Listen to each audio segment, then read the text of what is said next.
നമസ്കാരം. ജീവിത പ്രശ്നങ്ങൾ നേരിടുന്നവരും ക്ഷേത്രത്തിൽ പോകാൻ കഴിയാത്തവരും മറ്റ് മതസ്ഥരായിട്ടുള്ളവരും അവരുടെ പേരും നാളും ഞങ്ങളുടെ കമൻറ്റ് ബോക്സിൽ രേഖപ്പെടുത്തിയാൽ ഞങ്ങളുടെ പ്രാർത്ഥനാ വേളയിൽ അതുകൂടി ഉൾപ്പെടുത്തുന്നതായിരിക്കും. അതുപോലെ തന്നെ 2026 നിങ്ങൾക്ക് എങ്ങനെയാണെന്നറിയുവാൻ ജാതകം പരിശോധിച്ച് പ്രശ്നപരിഹാരങ്ങളും വഴിപാടുകളും നിർദ്ദേശിക്കുന്നതാണ്. താല്പര്യമുള്ളവർ താഴെ കാണുന്ന വാട്സാപ്പ് നമ്പറിൽ മെസ്സേജായി അയയ്ക്കുക. നേരിട്ട് വിളിക്കാതിരിക്കുക. പ്രത്യേകം ശ്രദ്ധിക്കുക, ഒരു നിശ്ചിത ഫീസ് ഈടാക്കുന്നതാണ്. ദോഷപരിഹാരത്തിനായി അത്ഭുത ഫലപ്രാപ്തിയെ തരുന്ന യന്ത്രങ്ങളും തയ്യാർ ചെയ്ത് നൽകുന്നതാണ്. ധനത്തിനായി ധനലക്ഷ്മി യന്ത്രവും, ദാമ്പത്യവശത്തിനായി ബാണേശി യന്ത്രവും, സർവ ഐശ്വര്യത്തിനും ദോഷശാന്തിക്കുമായി മഹാസുദർശന യന്ത്രവും, ശത്രുദോഷത്തിന് ബഗിളാമുഖിയും, സർവജനവശ്യത്തിനായി അശ്വാരൂഢവും, നവഗ്രഹ ദോഷങ്ങൾക്ക് നവഗ്രഹ യന്ത്രവും തുടങ്ങി ഒരു മനുഷ്യ ജീവിതത്തിലെ സർവകാര്യ വിജയത്തിനായുള്ള സമസ്ത യന്ത്രങ്ങളും ഇവിടെ തയ്യാർ ചെയ്ത് നൽകുന്നതാണ്. താല്പര്യമുള്ളവർ ബന്ധപ്പെടുക.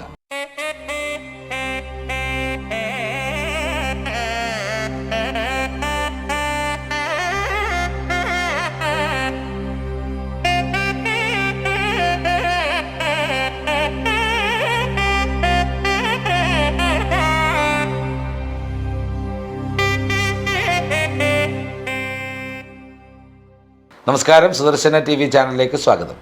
ഓം ഗജാനനം ഭൂതഗണാതിസേവിതം കവിത്വജംബുബലസാരഭക്ഷിതം ഉമാസുതം ശോകവിനാശകാരണം നമാമി വിഘ്നേശ്വര പാദപങ്കജമോ വിഘ്നേശ്വര മഹേശ്വര പാർവതീദേവി അമ്മേ ഭഗവതിയെ നമോ നമ. അയ്യപ്പസ്വാമിയെ നമോ നമ. ഓം സുബ്രഹ്മണ്യ സ്വാമിയെ നമോ നമ. അമ്മൈകാളി അമ്മേ ദുർഗാദേവി അമ്മേ അന്നപൂർണേശ്വരി ഭഗവതിയെ നമോ. നമസ്കാരം. സുദർശന TV ചാനലിലേക്ക് ഏവർക്കും സ്വാഗതം. വളരെ പ്രധാനപ്പെട്ട ഒരു മഹായോഗത്തെക്കുറിച്ച് പറയുന്നതിനായിട്ടാണ് വന്നിരിക്കുന്നത്. അതായത് ഗജകേസരി യോഗം. 2026 മെയ് മാസത്തിൽ വ്യാഴം മിഥുന രാശിയിൽ സഞ്ചരിക്കുന്ന സമയമാണ്. വ്യാഴവും ചന്ദ്രനും പരസ്പരം കേന്ദ്ര രാശികളിൽ 1, 4, 7, 10 ഭാവങ്ങളിൽ വരുമ്പോഴാണ് ജ്യോതിഷത്തിൽ വളരെ ശക്തമായ ഗജകേസരി യോഗം രൂപപ്പെടുന്നത്. 2026 മെയ് മാസത്തിൽ പ്രധാനമായും ചന്ദ്രൻ ചിങ്ങം, വൃശ്ചികം, കുംഭം, മിഥുനം എന്നീ രാശികളിലൂടെ സഞ്ചരിക്കുന്നു. അതിൻ്റെ അടിസ്ഥാനത്തിലാണ് ഗജകേസരി യോഗം സംജാതമാകുന്നത്. ഇത് 4 രാശിയിലെ നക്ഷത്ര ജാതർക്ക് വലിയ ഭാഗ്യ അനുഗ്രഹമാണ് നൽകുന്നത്. ഏതൊക്കെ രാശിക്കാർക്കാണ് ആ ഭാഗ്യം ഉണ്ടാകുന്നത് നമുക്ക് നോക്കാം. ഗജകേസരി യോഗം സ്വാഭാവികമായും ഒരു സാധാരണ മനുഷ്യനെ പോലും വളരെ വളരെ ഉന്നതങ്ങളിലേക്ക് എത്തിക്കുവാൻ കഴിയുന്ന അനുഗ്രഹമാണ് ഉണ്ടാവുന്നത്. നമുക്കറിയാം, സാധാരണക്കാരുടെ ഇടയിൽ നിന്ന് ഒരുപാട് പേര് ഉയർന്നു പോകുന്നത് വലിയ ജോലി സ്ഥലത്ത്, ജോലി സ്ഥാനങ്ങളിൽ, അതുപോലെ തന്നെ പല പല നേതൃത്വ സ്വഭാവങ്ങളിലൊക്കെ എത്തിച്ചേരുന്നവർ ഈ ഗജകേസരി യോഗം നിലനിൽക്കുന്നവരാണ്. വളരെ വേഗത്തിലായിരിക്കും ഗജകേസരി യോഗത്തിൻ്റെ ഭാഗ്യം നമ്മളിലേക്ക് വന്നു ചേരുന്നത്. ആദ്യത്തേത് മിഥുനം രാശി നക്ഷത്രജാതരാണ്. മകയിരം, പകുതി, തിരുവാതിര, പുണർദം, മുക്കാൽ ചേരുന്ന മിഥുനം രാശി നക്ഷത്രജാതർ. മെയ് മാസത്തിൽ വ്യാഴം നിൽക്കുന്നത് മിഥുന രാശിയിലാണ്. മാസത്തിൻ്റെ തുടക്കത്തിൽ ചന്ദ്രനും മിഥുനം രാശിയിൽ എത്തിച്ചേരുമ്പോൾ ഇവിടെ ഗജകേസരി യോഗം നടന്നു കിട്ടുകയാണ്.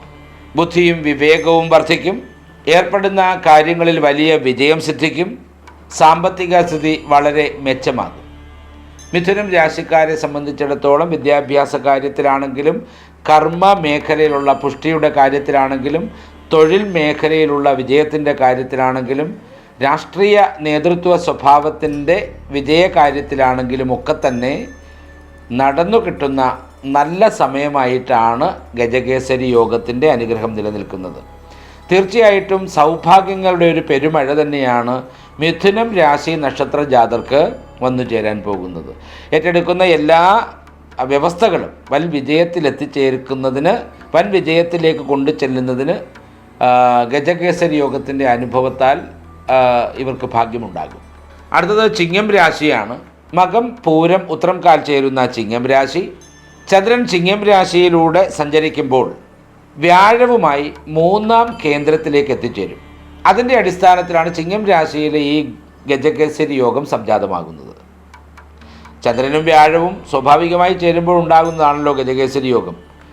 തീർച്ചയായിട്ടും ചിങ്ങം രാശി നക്ഷത്ര ജാതർക്കും ഉദ്ദേശിക്കാത്ത തരത്തിലെ വലിയ വിജയങ്ങൾ വന്നു ചേരാനുള്ള ഭാഗ്യമുണ്ട്.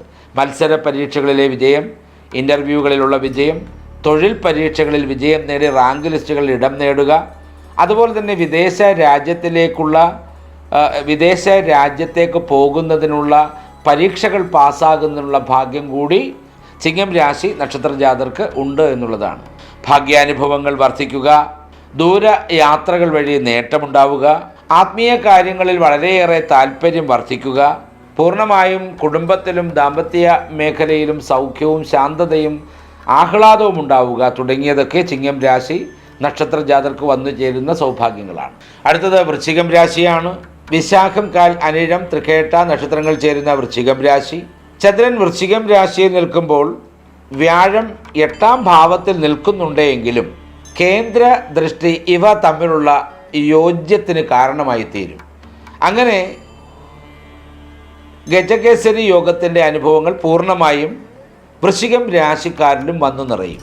നേട്ടങ്ങൾ എന്താണെന്ന് ചോദിച്ചാൽ അപ്രതീക്ഷിതമായ ധനലാഭം, കുടുംബത്തിലേറെ സന്തോഷം, പഴയകാല നിക്ഷേപങ്ങളിൽ നിന്നെല്ലാം നല്ല വരുമാനം ലഭിക്കുക, ഭാഗ്യക്കുറിയിലൂടെ ഉണ്ടാകുന്ന വലിയ സാമ്പത്തിക നേട്ടം, കിട്ടാതെ കിടന്നിരുന്ന ധനം തിരികെ ലഭിക്കുക, മറ്റ് ബാങ്കിങ് മേഖല അതുപോലെ തന്നെ സാമ്പത്തിക മേഖലയിൽ ഉണ്ടായിരുന്ന കടബാധ്യതകളൊക്കെ തീർക്കുവാനുള്ള അനുഗ്രഹവും ഗജകേസരി യോഗത്തിലൂടെ ഈ രാശി നക്ഷത്ര ജാതരിൽ വന്നു ചേരും. വിദ്യാഭ്യാസത്തിൻ്റേതാണെങ്കിലും അതുപോലെ കർമ്മ മേഖലയുടേതാണെങ്കിലും തൊഴിൽ മേഖലയുടേതാണെങ്കിലും അതുപോലെ രാഷ്ട്രീയം, കലാ, കായിക, സാംസ്കാരിക ജീവിതം തുടങ്ങിയവയിലൊക്കെ തന്നെ കീർത്തിദായകവും അനുഗ്രഹദായകവുമായ ഒട്ടനവധി അവസരങ്ങളും ഭാഗ്യങ്ങളും വന്നു ചേരും എന്നുള്ളതാണ്. ആ ഭാഗ്യം പൂർണ്ണതയിലെത്തുക തന്നെ ചെയ്യും എന്നുള്ളതും മനസ്സിലാക്കിക്കൊള്ളുക. അടുത്തത് കുംഭം രാശിയാണ്. അവിട്ടം പകുതി, ചതയം, പൂരുരുട്ടാതി മുക്കാൽ ചേരുന്ന കുംഭം രാശി. ചന്ദ്രൻ കുംഭം രാശിയിലെത്തുമ്പോൾ വ്യാഴവുമായി 5ാം കേന്ദ്രത്തിൽ യോജിക്കുന്നു. തീർച്ചയായിട്ടും കുംഭം രാശി നക്ഷത്ര ജാതർക്ക് ഗജകേസരി യോഗത്തിൻ്റെ എല്ലാ ഭാഗ്യങ്ങളും അനുഭവിക്കുവാനുള്ള വിധിയുണ്ടാകും.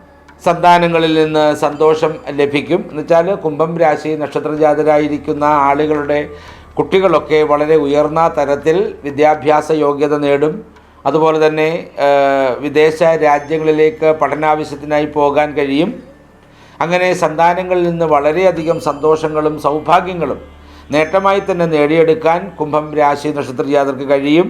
കലാ, സാഹിത്യം, വിനോദം ഈ മേഖലകളിലൊക്കെ ജോലി നോക്കുന്ന അല്ലെങ്കിൽ ഈ മേഖലയുമായി ബന്ധപ്പെട്ട് നിൽക്കുന്ന കുംഭം രാശി നക്ഷത്ര ജാതർക്ക് പരിപൂർണമായ വിജയം ഉറപ്പായും ഉണ്ടാകും.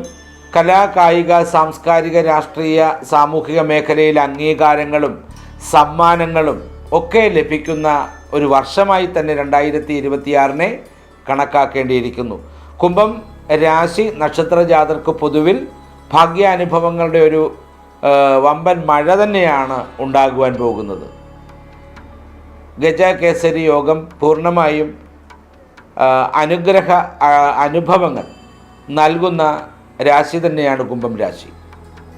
ആയതുകൊണ്ട് തന്നെ സർവ്വ സൗഭാഗ്യങ്ങളും അനുഭവിക്കുവാനുള്ള ഭാഗ്യം കുംഭം രാശിക്കാർക്കുണ്ട്.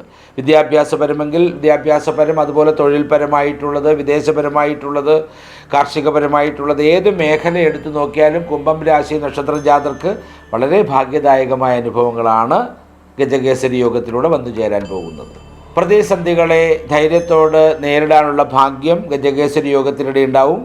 തടസ്സപ്പെട്ട് കിടന്നിരുന്ന ധനം ലഭിക്കുവാനും പുതിയ വരുമാന മാർഗങ്ങൾ വന്നു ചേരാനുമുള്ള ഭാഗ്യമുണ്ടാകും. ബിസിനസ് മേഖല തീർച്ചയായും ഇവരോടൊപ്പം ചേർന്നു നിൽക്കുന്നതിനുള്ള അനുഭവം തന്നെ വന്നു ചേരും. സമൂഹത്തിൽ ബഹുമാനവും ആദരവും വന്നു ചേരും. മെയ് മാസത്തിലെ ചന്ദ്രൻ്റെ സഞ്ചാരമനുസരിച്ച് 1, 2, 7, 8, 14, 15, 21, 22 എന്നീ തീയതികൾ ഗജകേസരി യോഗത്തിൻ്റെ ഭാഗ്യം ഈ പറഞ്ഞ 4 രാശി നക്ഷത്ര ജാതർക്ക് വന്നു ചേരുന്നതിൽ പ്രധാന ദിനങ്ങളായി കണക്കാക്കാൻ കഴിയുന്നതാണ്. തീർച്ചയായും ഈ ദിനങ്ങളിലുള്ള എല്ലാ ഭാഗ്യാനുഭവങ്ങളും 4 നക്ഷത്ര 4 രാശി നക്ഷത്ര ജാതർക്ക് ലഭിക്കട്ടെ എന്ന് ഈശ്വരനോട് പ്രാർത്ഥിക്കുന്നു. എല്ലാ ഭാഗ്യങ്ങളും അനുഭവിച്ച് സന്തുഷ്ടമായിരിക്കുന്ന ഒരു ജീവിതത്തിന് മുന്നിൽ സന്തോഷത്തോടെ നിൽക്കാനുള്ള ഭാഗ്യമുണ്ടാകട്ടെ ഈശ്വരനോട് പ്രാർത്ഥിച്ചുകൊണ്ട് നിർത്തുന്നു. നന്ദി, നമസ്കാരം.